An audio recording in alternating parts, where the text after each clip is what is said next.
melakukan penataan pedagang kaki lima.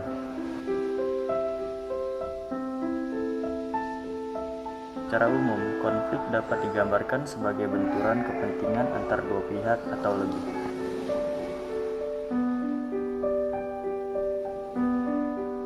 Salah satu pihak merasa diperlukan secara tidak adil, kemudian kecewa, dan kekecewaan itu dapat diwujudkan melalui konflik.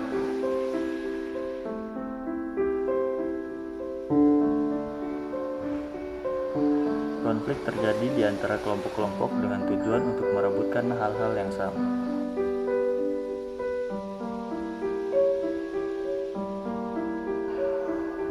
Tujuan konflik untuk mendapatkan sumber-sumber merupakan ciri manusia yang bersifat material, jasmania, maupun spiritual rohania untuk dapat hidup secara layak dan terhormat dalam masyarakat. Timbulnya konflik kepentingan berawal dari orang-orang yang tinggal bersama dan meletakkan dasar-dasar bagi bentuk organisasi sosial, di mana terdapat posisi-posisi dalam hal mana para penghuni mempunyai kekuasaan memerintah dalam konteks-konteks tertentu dan menguasai posisi tertentu. Serta terdapat posisi lain di mana para penghuni menjadi sasaran perintah demikian itu.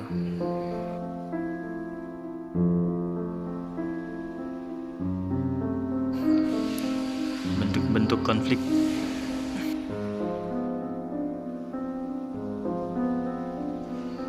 yaitu konflik laten,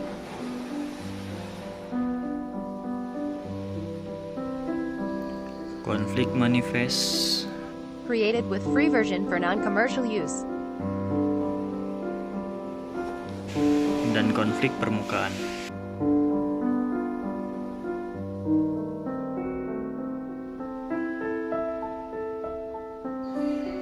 Dampak konflik menurut Fisher, suatu konflik tidak selalu berdampak negatif, tapi ada kalanya konflik juga memiliki dampak positif.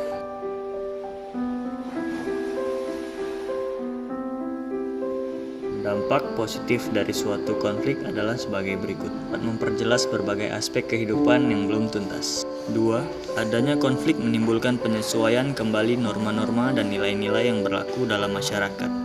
3. Konflik dapat meningkatkan solidaritas di antara anggota kelompok. 4. Konflik dapat mengurangi rasa ketergantungan terhadap individu ataupun kelompok. Dan 5. Konflik dapat memunculkan kompromi baru.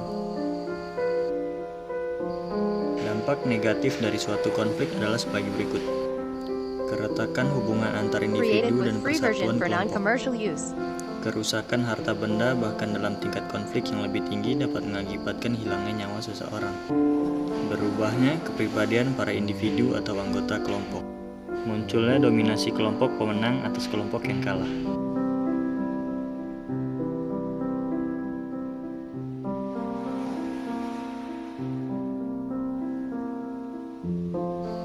Pedagang kaki lima atau disingkat PKL adalah istilah untuk menyebut penjajah dagangan yang melakukan kegiatan komersil di atas daerah milik jalan. Pada saat Gubernur Jenderal Sanford Raffles berkuasa, ia mengeluarkan peraturan yang mengharuskan pedagang membuat jarak sejauh 5 kaki dari bangunan formal di pusat kota. Peraturan ini diberlakukan untuk melancarkan jalur pejalan kaki. Undang-Undang Pasal 1 Nomor 12 Tahun 2011 tentang pembentukan peraturan perundang-undangan dijelaskan terdapat 2 jenis definisi dari peraturan daerah. Yang pertama adalah peraturan daerah provinsi adalah peraturan perundang-undangan yang dibentuk oleh DPR daerah dengan persetujuan bersama gubernur. Sedangkan definisi yang kedua adalah peraturan daerah adalah peraturan perundang-undangan yang dibentuk oleh DPR daerah dengan persetujuan bersama bupati. Kondisi sektor informal di Kota Surakarta atau dikenal dengan Kota Solo. Proses perkembangan kota yang cukup pesat bisa dilihat dari maraknya pembangunan sentra-sentra perdagangan, jasa, industri kecil, dan menengah. Dengan itu juga muncul para pelaku sektor informal yang cukup beragam di dalamnya. Keberadaan sektor informal di setiap sudut kota menjadikan pemandangan yang berbeda bagi setiap pengunjung yang menikmati panorama keindahan kota. Hal ini dapat dilihat pada ruas veteran. Jadi kedua, ruas jalan tersebut dijadikan tempat para sektor informal untuk mengais rezeki. Keberadaan mereka yang tidak tertata dengan baik menimbulkan suatu Created with kesan free yang tidak version for baik dan non-commercial menciptakan use. suatu tata kota yang buruk dan tidak nyaman. Sesuai dengan wewenang dan hak sebagai suatu bentuk otonomi, pemerintah membentuk suatu peraturan yang nantinya akan mengatur dan mengelola keberadaan PKL. Langkah-langkah yang dilakukan Pemkot Surakarta yaitu dengan memperlakukan konsep penataan strategis yang membuat kawasan PKL dan kantong-kantong PKL. Untuk menciptakan strategi tersebut, cara-cara yang diberlakukan Pemkot Surakarta sebagai berikut.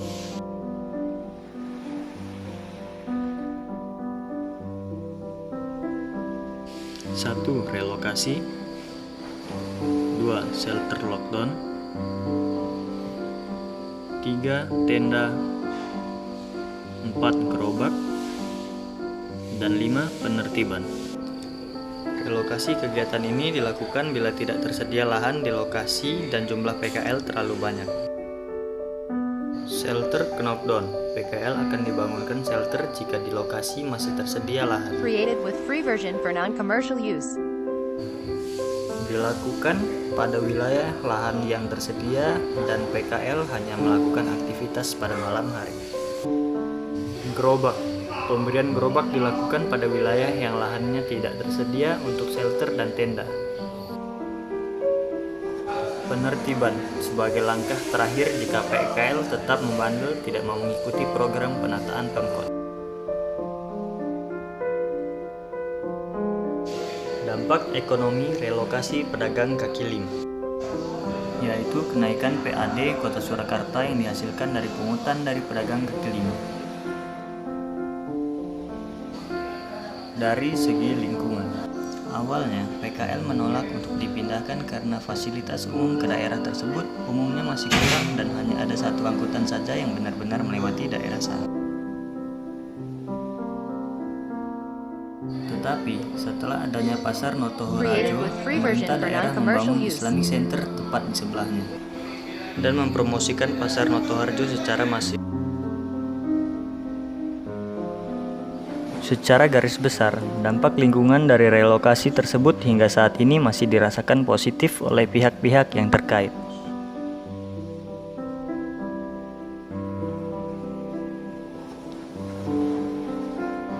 Kerugian dari kebijakan.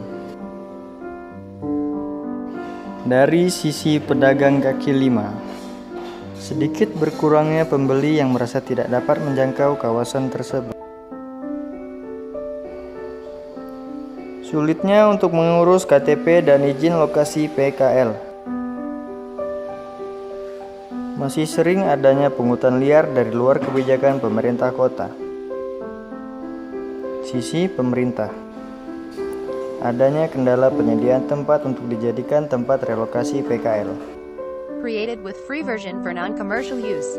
Pengaturan PKL yang sulit dilaksanakan karena rendahnya responden dari PKL. Itulah sedikit penjelasan dari kelompok kami dan kami ucapkan terima kasih.